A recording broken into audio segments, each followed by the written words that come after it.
नमस्कार, मी लक्ष्मण दातखिळे. आपण पाहताय आपला आवाजमध्ये आपणा सर्वांचं मनपूर्वक स्वागत.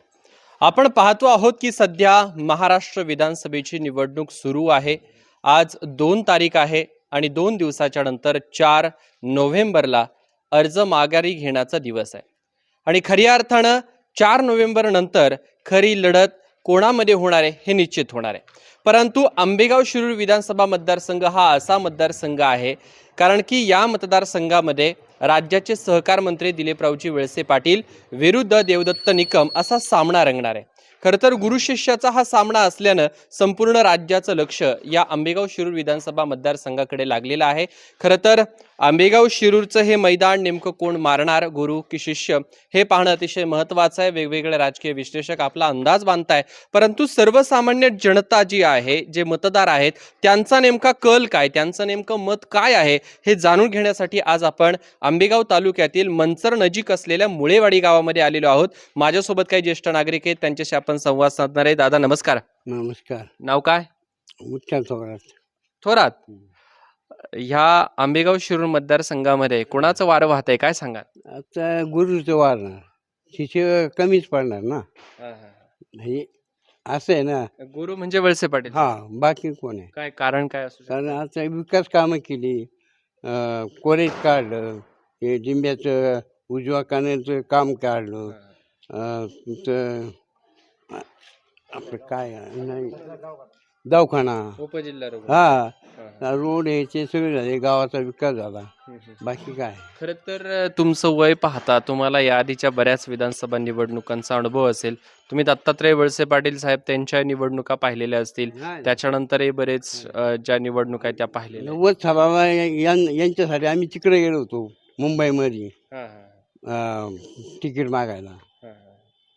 5 वेळा गेलो होतो. तेव्हा पवार साहेब हे होते, व्ही.पी. सिंग पंतप्रधान होते.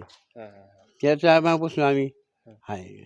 खरं तर तुम्ही याच्या आधीच्या जे साहेबांच्या 7 निवडणुका पाहिलेल्या आहेत, आता ही 8वी निवडणूक आहे, तर ह्या निवडणुकीकडे कसं पाहता? कारण की अटीतटीची लढाई होऊ शकते असं बोललं जात आहे. जाते, पण ते शेवटी गुरु तो गुरु, बाकी नाही काय. मी जो 84 पासून बूथ हे होतो मी, बूथ प्रमुख. माझ्यासोबत आणखी काही नागरिक आहे, त्यांच्याशी आपण बातचीत करूयात. दादा नाव काय? नितीन शिंदे. शिंदे. काय विकास कामं झाली आहेत, काय बाकी आहे, कोणता चेहरा तुम्हाला आमदार म्हणून पाहायला आवडेल? वळसे पाटील साहेब. वळसे पाटील साहेबच का? त्यांना मंत्रिपदाचा अनुभव आहे आणि त्यांचं कार्य पण दिसतंय. ते रस्ते, उपजिल्हा रुग्णालय, अवसरीचं ते इंजिनिअरिंग कॉलेज आहे, म्हणजे विकास झालेला आहे या तालुक्याचा.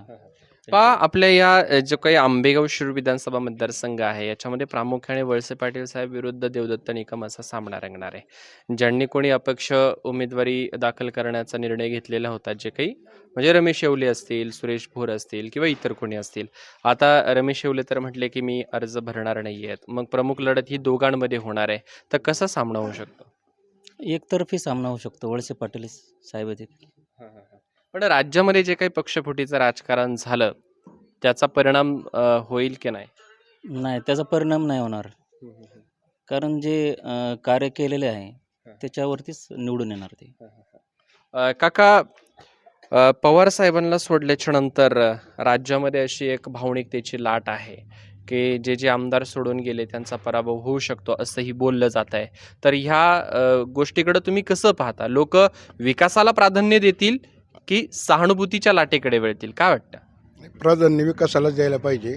आता शरद पवार साहेबांना आहे सहानुभूती, पण आंबेगाव तालुक्यात सहानुभूती नाही मिळणार. कारण साहेबांचं काम आहे इथं तालुक्यात म्हणण्यापेक्षा राज्यात पण काम आहे साहेब. काय कामं केली? सर्व विकास कामं साहेबांनी केली. इथं तालुक्यात तर सर्व कामं, तुमचे रस्ते असतील, सरकारी दवाखाना, इंजिनिअरिंग कॉलेज आहे, त्या कॉलेजमुळं आम्हाला पण 2 रुपये फायदा झाला. जवळ असल्यामुळं आम्हाला इथं जराशी लोक राहायला वगैरे आली कॉलेजमुळं, त्याच्यामुळं भाडेकरू वगैरे मिळाली, म्हणजे चांगलं झालं कॉलेजमुळं. सर्वच लोकांना, इथं जवळच्या लोकांना, स्थानिक लोकांना अजून चांगला फायदा झाला. बिझनेस पण आणि जमिनीला चांगले रेट आले, इथं डेव्हलपमेंट झाली कॉलेजमुळं. म्हणजे त्याच्यामुळं आणि साहेबांचं वर्चस्व आहे. साहेबांना काय आता कोणी हारू शकत नाही. लोक आहेत हवेत म्हणले देवदत्त पण आता कसं आहे, साहेबांचा विकास आहे, विकासामागे लोक जाणार. पवार साहेबांना मानणारे आहेत, पण आता साहेबांना मानणारा मोठा वर्ग आहे. खरं तर आपण जे काही तुमची मुलाखत घेणार आहे, तुमचं मत जाणून घेणार आहे, हे आपला आवाजच्या माध्यमातून जनतेपर्यंत पोहोचणार आहे. राज्यामध्ये जी काही पक्षफूट झाली तशीच राष्ट्रवादीची देखील या आंबेगाव शिरूर विधानसभा मतदारसंघामध्ये पक्षफूट झालेली आहे का? म्हणजे कार्यकर्त्यांमध्ये फाटाफूट झाली आहे का? काय सांगा. तालुक्यात तर आपल्या नाही असं वाटत काही. तालुक्यात साहेबांचा जो पूर्वी होते ती लोक साहेबांबरोबरच आहेत. आता काही फुटून गेले त्यांचं नाही, पण जे आहेत पूर्वीपासून ते आहेत. आम्ही पण 7 इलेक्शनला साहेबांबरोबरच आहे. इथं बूथ लागतो आम्ही सगळं साहेबांचंच नियोजन. 7 वेळा निवडणूक झाली, 7ही वेळा इथं आम्ही नियोजन केले साहेबांचंच. तरुणांचा कल कोणाच्या बाजूने आहे? आमचा कल तर हा दिलीप वळसे पाटील साहेबांबरोबरच आहे. कारण की साहेबांनी ह्या क्षेत्रामध्ये खूप अशी कामं केलेली आहेत. इंजिनिअरिंग कॉलेज झालं, इंजिनिअरिंग कॉलेजमुळे इकडे खूप व्हॅल्युएशन वाढले, जमिनीचं व्हॅल्युएशन वाढलं, डेव्हलपमेंट खूप झाली, बिल्डिंग्स वगैरे झाले, धंद्याला एक धंदे विकसित झाले, लोकांना रोजगार मिळाला. भरपूर अशी कामे साहेबांनी केली आहेत. तर आमचा कल हा तर साहेबांकडेच असेल. साहजिकच वळसे पाटील. वळसे पाटील साहेबच का? कारण की विरोधक सुद्धा खूप ताकद लावलेली आहे. शरद पवार साहेबांनी जर सभा 1-2 घेतल्या तर नक्कीच वारं फिरलं असंही जाणकारांचं मत आहे. तर याकडे कसं पाहता? नाही, पवार साहेबांना मानणारा वर्ग आहे, पण वळसे पाटील त्याच्या पुढं हे काहीच नाही. वळसे पाटीलच बाजी मारणार काही झालं तरी. कारण पवार साहेबांचं आहे पहिलेपासून, ते वळसे पाटलांनी हे केलेलं आहे. अजूनसुद्धा वळसे पाटील काही त्यांना सोडत नाही का असं काय नाही. पण वळसे पाटील त्यांना आजही पण दैवतच मानतात. पण वळसे पाटलांनी ह्या आंबेगाव तालुक्यात एवढी विकास गंगा आणलेली आहे, ती हे कोणी नुसतं विकासाचं कोणी बोलतंय का? कारण ताकदच नाही. त्यांना माहिती एवढं करून ठेवलं आहे. आणि वळसे पाटील त्या दिवशी सुद्धा त्यांच्या भाषणात काय म्हटलं माहिती का? मी जोपर्यंत आता या पुढच्या पंचवार्षिकला महिलांसाठी प्रत्येक गावात अस्मिता भवन उभारणार आहे, प्रत्येक गावात. आणि यापुढे पाण्याचा प्रश्न ह्या तालुक्यात तरी राहणार नाही. ह्याच 2 कामावरती मी पुढचे 5 वर्ष काम करणार आहे. म्हणजे इथून मागं काही सगळी कामं झाली, असं सगळी कामं झाली आहेत. फक्त ही कामं पेंडिंग राहिली. थोडी पाण्याचा प्रश्न आहे, थोडी अडचणी आहेत, असं काय नाही. पण आजपर्यंत तुम्ही सांगा, खेड तालुका घ्या, जुन्नर तालुका घ्या, पण आंबेगाव तालुक्या इतकं सुख कोणत्याच तालुक्यात नाही. बघा ना तुम्ही, कायम आपल्या आंबेगाव तालुका शिवाय दुर्गम भाग आहे हा सगळा. पण जेव्हापासून पवारसाहेबांनी धरण हे केले, बांधले, तेव्हा बाकीची कामं वळसे पाटलांच्याच माध्यमातून झालेत ना. इकडं दोन्ही चाऱ्यांची कामं झाली आहेत. अहो मी स्वतः डोक्यावर पाणी हात किटल्याने तुम्हीच म्हणले की पवार साहेबांनी धरण बांधण्यामध्ये योगदान दिलं आणि पवार साहेबांना सोडलं, मग इकडे कसं पाहता? सोडलं काय? सोडले विषय ते येतच नाहीये. पवार साहेबांना ते आता मतभेद झाले असतील, पण त्यांना आजही पण वळसे पाटील साहेब मानतातच ना. पवार साहेबांना काय म्हणतात का? नाही. पण त्यांचे मतभेद आहेत, असं काय नाही. पवार साहेबांनी सुद्धा किती वेळा कोणाकोणाला सोडले, असं नाही ना. बरोबर आहे का नाही? बरं, जिंकून कोण येतील सांगायचं? वळसे पाटील साहेब 100% लीड किती असेल? हा, कमीत कमी लीड आहे ना 60,000च्या पुढंच. 60,000. हा, 60,000च्या पुढंच. आता निवडणूक चालू आहे विधानसभेची, आपल्याला आमदार निवडून द्यायचा. तुला मतदानाचा अधिकार नाही आला अजून? नाही. पण कोण आमदार झालं पाहिजे, काय वाटतं? माझं असं मत आहे, आमचे दिलीप वळसे पाटील साहेबच आमचे. दिलीप वळसे पाटील साहेबच का? कारण त्यांनी आमच्या वाढीसाठी खूप कार्य केले. त्यांनी सहकार्य केले. आमच्या शाळा वगैरे, अंगणवाडी वगैरे त्यांनी खूप सहकार्य केलेले आम्हाला. त्यांच्या विरोधात देवदत्त निकम निवडणुकीसाठी उभे आहेत. वारं फिरल्यासारखं वाटते, लोक बोलतायत. तर याच्याकडे कसं? निकम साहेब तसे आमच्याकडे आले पण नाही, आम्ही त्यांना ओळखत नाही. तसं गावात आले नाही? नाही, आलेच नाही ते. आणि त्यांनी विकास कामं केली पण नाही आमच्याकडे तिथं. विकास कामे केले नाही नाही. आणि म्हणून त्यांना आम्ही नाहीच, आम्ही ओळख सुद्धा नाही आम्ही. नाव काय? सागर पाचपुते, गाव? मुळेवाडी मंतर. मुळेवाडी मनसरास. काय कल वाटतो? गेली 1990 सालापासून मुळेवाडी आणि नामदार साहेब हे समीकरण त्यांचं एक अतूट बंधन आहे प्रेमाचं. आमची मुळेवाडी 1990 सालापासून त्यांच्याच पाठीमागे आहे. आणि नामदार साहेबसुद्धा मुळेवाडीतलं कोणतंही काम असू दे, कोणतंही विकास काम असू दे, ते केल्याशिवाय ते मागे हटत नाही. त्यामुळं आमची मुळेवाडी ही कायमस्वरूपी नामदार साहेबांच्याच पाठीमागे आहे. किती लीड किती असेल? नामदार साहेबांना यावेळेस 60,000च्या पुढे लीड असेल. काका नमस्कार, नाव काय? म्हाताराबामुळे म्हाताराबामुळे, मुळेवाडी. हा आता तुमच्याकडं पाहिलं तर असं वाटतंय बऱ्याच निवडणुका पाहिलेल्या आहे. हा. 7 निवडणुका आणि आता ही साहेबांची 8वी निवडणूक कसं साहेब आता आम्ही पाठीमाग कायमच त्यांच्याकडचे हा, हा, अजूनपर्यंत आहेच. हा, हा. आता इथून पुढचं काय होईल ते पण लोक असं म्हणतात की नामदार साहेबांना जितकी मंत्रिपदं मिळाले किंवा जेवढा कार्यकाळ मिळाला त्याच्या तुलनेत जितकं काम व्हायला पाहिजे होतं तेवढं झालं नाही असं म्हणणं आहे. तर आहे, आमची कामं त्यांनी केलेलीच आहेत काय आणि अजूनही करणार आहेत असं आम्हाला वाटतंय करावं काय त्यांनी. काय काय विकास कामं झाली? आता आमची काय अंगणवाडी आहे, हो कलर आहे पण याचा सभामंडपाचा, एवढं करायला पाहिजे साहेबांनी आता. बरं, तर काय ज्येष्ठांचा कल हा पवार साहेबांच्या बाजूने दिसून येतो, काही ज्येष्ठांचा कल हा अजितदादांच्या म्हणजे वळसे पाटील साहेबांच्या बाजूने दिसून येतो. तर याच्याकडे कसं आम्ही अजूनपर्यंत वळसे पाटलाच्याच माग आहे आणि आता त्यांच्याच माग आहे. आरोग्याचा बी पूर्ण झाला, रस्त्यांचा पूर्ण झाला, पाण्याचा बी पूर्ण झाला. कामं कुठली त्यांनी शिल्लक ठेवल्यात ते तर सांगा ना, काय बाकी आहे? त्यांनी 40 वर्षात काहीच शिल्लक ठेवलं नाही, येणाऱ्यांना सुद्धा काय करायला. मग जर 40 वर्षात काही शिल्लक नाही ठेवलं तर परत संधी कशाला असं लोक बोलतात. असं थोडी आता राहिलेली जी कामं लोक सांगतील ती करणारच आहेत ना. ते आता पाण्याची जल योजना चालू आहे, एका वेळेला सगळीकडे तर पोचू शकत नाही ना. टप्प्याटप्प्यात येणाऱ्या 5 वर्षात पूर्ण कुठलं गाव असं राहणार नाही का तिथं पाणी नाही मिळत उन्हाळ्याला सुद्धा. काय विकास कामं झालेत, काय बाकी आहेत? विकास कामं आता समजा 1989चा जन्म आहे माझा. गेल्या म्हणजे एवढं आकलन नव्हतं, 10-12 वर्षापर्यंत आपल्याला राजकारण कळत नाही. पण जेव्हापासून आपल्याला राजकारण कळायला लागलं मला, तेव्हापासून वळसे पाटील हेच नाव मी आंबेगावच्या कानाकोपऱ्यात ऐकतोय सगळीकडं. आणि म्हणजे विकास काय असतो, विकासाची व्याख्या काय आहे का, ज्या ठिकाणी एखादं गरीब दुबळा व्यक्ती किंवा काही त्या ठिकाणी जाऊन त्याची पैशाची म्हणजे पैसे वाचतील किंवा ज्या ठिकाणी त्याला आर्थिक सहाय्य किंवा मदत मिळेल किंवा एखाद्या ठिकाणी पैसे जायची शाश्वती असेल तर त्याला कमी पैशात ती मदत मिळते. असे बरंच विकास कामे झालेली आहे. आरोग्य विभाग म्हणा, शिक्षण विभाग म्हणा, म्हणजे क्रीडा विभाग म्हणा. आता तालुक्यात असं मला म्हणजे पुणे जिल्ह्यात बारामतीनंतर आमच्या तालुक्याचा विकास झाला असं सगळेजण मानतात ते, आणि ते खरं आहे. समजा सार्वजनिक म्हणजे रुग्णालय म्हणा, इथं इंजिनिअरिंग कॉलेज म्हणा, क्रीडा संकुल म्हणा, म्हणजे एकट्या मंचरपुरतं सांगत नाही पण प्रत्येक तालुका याचा उपभोग घेतो.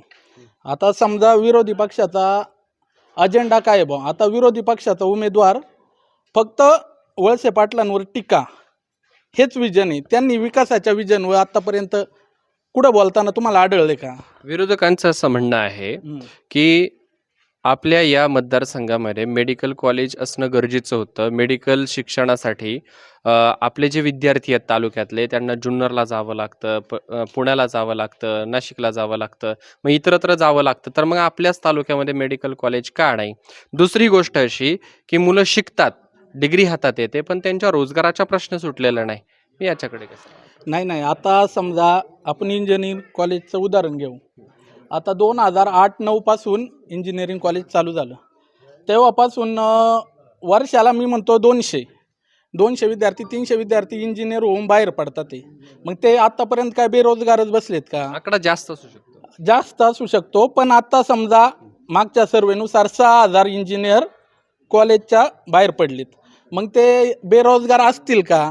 कुठेतरी त्यांना जॉब मिळाला असेल किंवा डिग्री भेटली, समजा शिकवण्याची ऐपत नाही आईवडिलांची, पण तरी त्यांना कॉलेजमध्ये ॲडमिशन भेटून ते शिकले, जे त्याच्या पाया उभे राहिले, पण त्याला हातभार लागला कॉलेजचा.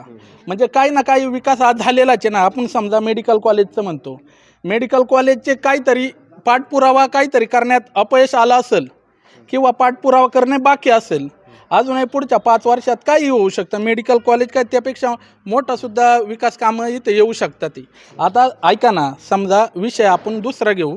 विरोधी उमेदवाराचा प्रचार मी मगाशी बोलत होतो, ते फक्त विकास कामाचं त्यांचं 5 वर्षाचं पुढचं विजन काय आहे ते बोलून दाखवत नाही.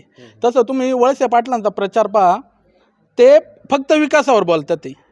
ते असं म्हणत नाही का विरोधी उमेदवार असा तसा. तसं तुम्ही दुसरा विरोधी उमेदवार बघा, ते टीका करतात. ते शरद बँकेचं असं झालं, कारखान्याचं असं झालं. मग मी काय म्हणतोय, तुम्ही 2 वर्षापूर्वी त्याच त्यांच्याकडेच होते. मग तुम्ही त्याविरुद्ध तेव्हा का नाही आवाज उठवला?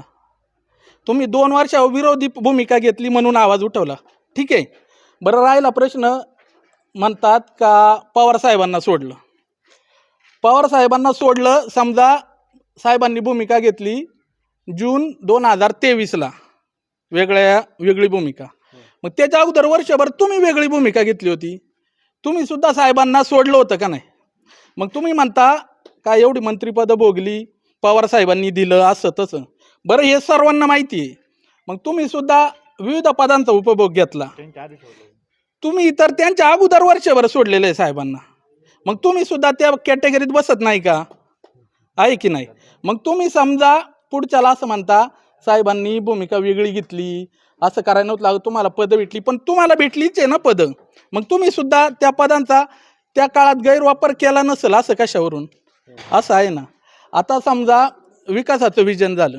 आता आपण साहेब काय म्हणले, आत्ता मला असं वाटतं तळेघरला का कुठं प्रचाराचा मी यूट्यूबवर व्हिडिओ पाहत होतो, तर ते काय म्हणले, पुढील 5 वर्षात केवळ पाणी प्रश्नावरच मी काम करणार आहे.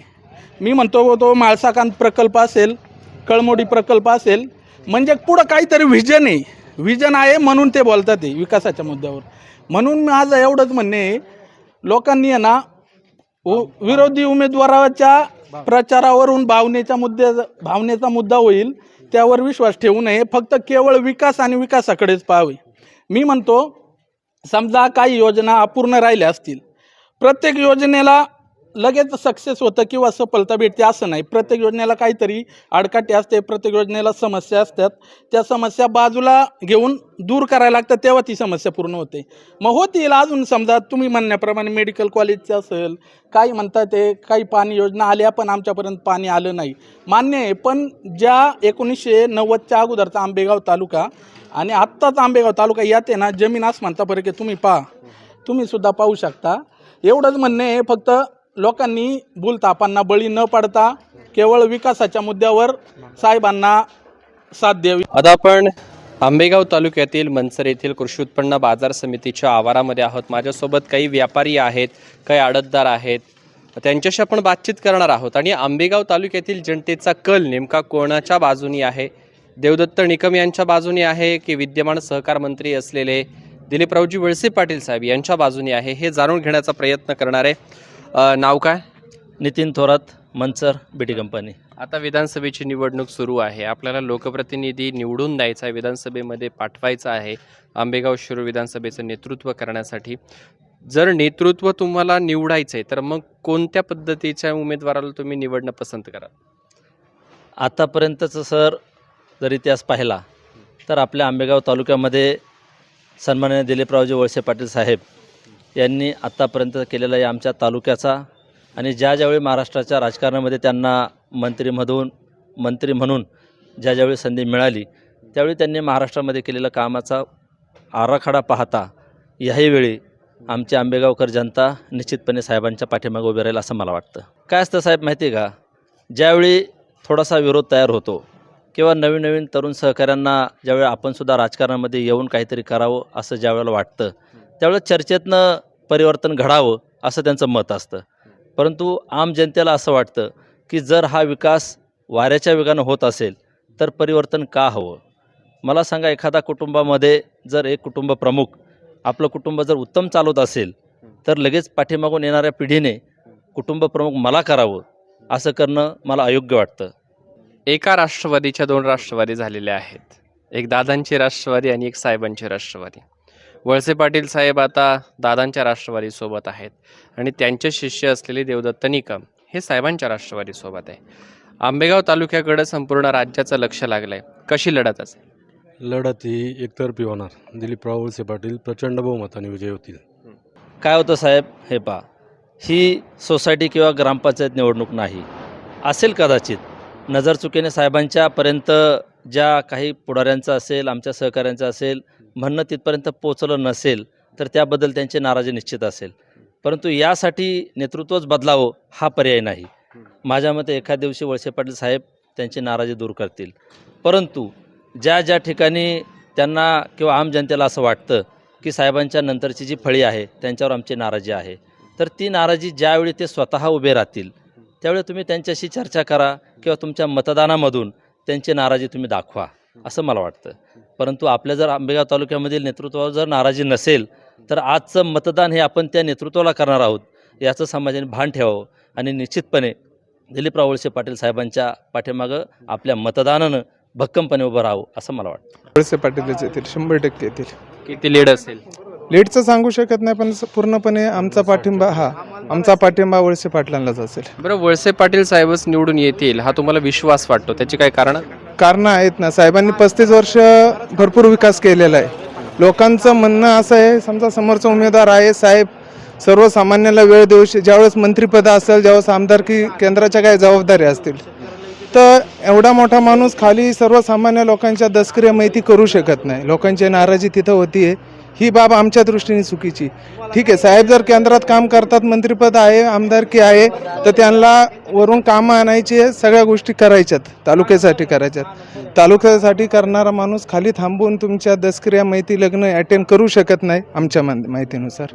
आणि लोकांची नाराजी थोडी तिथं आहे. समोरचा उमेदवार तुमच्या दसक्रियाला हजर असेल, त्यांनी साहेबांच्या माध्यमातून लोकांच्या दसक्रिया माहिती लग्न सोहळे साजरे केले, करत पण आहेत. पण शेवटी ज्यावेळेस उच्च पदावर माणूस जातो त्यावेळेस त्याला ती जबाबदारी मोठी असते आणि खालच्या छोट्या मोठ्या कार्यक्रमाला वेळ देता येत नाही.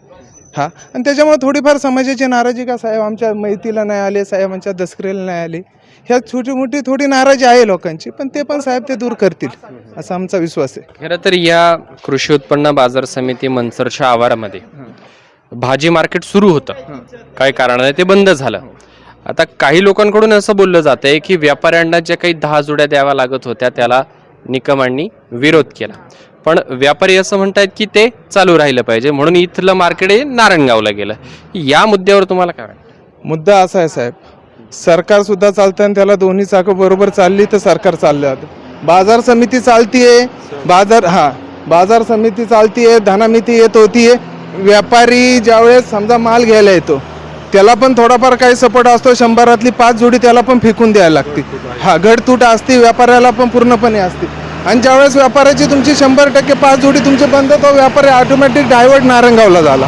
आणि डायव्हर्ट झाल्यानंतर इथं पूर्णपणे बाजार समितीचं धनामितीचं मार्केट बंद पडलं. पण साहेबांच्या माध्यमातून आता दसऱ्याला नवीन मार्केट चालू झालं धनामितीचं, आणि चांगल्या जोमाने ते मार्केट चालू आहे आणि हे चालू राहील, भविष्यात पण चांगल्या प्रकारे चालू राहील, आमचा हा ठामपणे विश्वास आहे. त्याच्यावर काय परिवर्तन होणार की पुन्हा वळसे पाटील निवडून येणार? पुन्हा वळसे पाटील विजय होणार. काय कारण? म्हणजे साहेबांनी जो विकास केला आहे तो विकास तुम्ही शेजारचे तालुके पहा आणि हा तालुका पहा, एवढा विकास करणं हे सोपं नाही आहे. साहेब कोणते सत्ता असो सत्ता नसो, निधी आणण्याची ताकद आणि प्रत्येक पक्षात त्यांचे असलेले चांगले संबंध, त्यामुळे साहेब पुन्हा विजय होतील. तरुणांचा कल कोणाच्या बाजूने? साहेबांमागचे, विकासाच्या मागं. दिलीप वळसे पाटील साहेब. वळसे पाटील साहेबच का?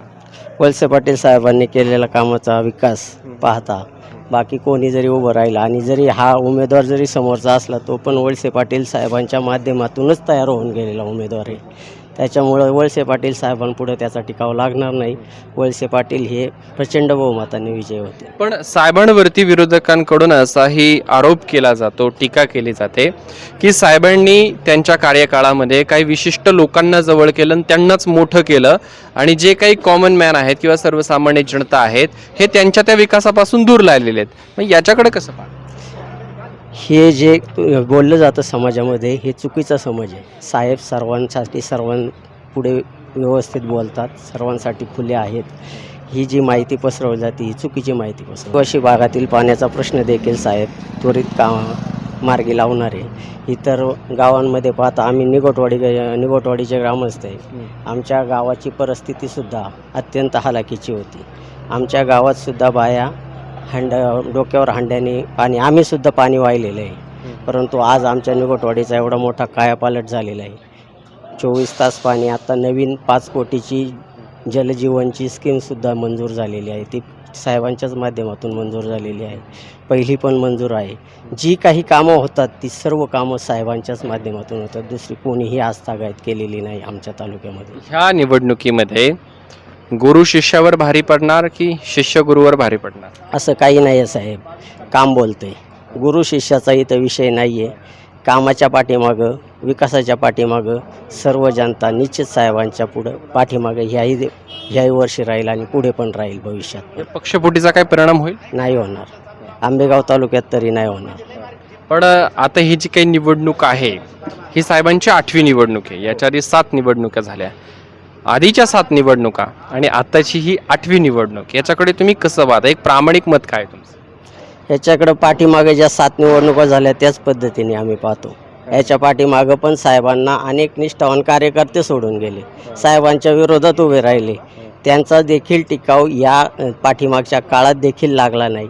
नवीन जरी आले तरी त्यांचा देखील टिकाव लागणार नाही, याची आम्हाला पूर्ण गॅरंटी आहे.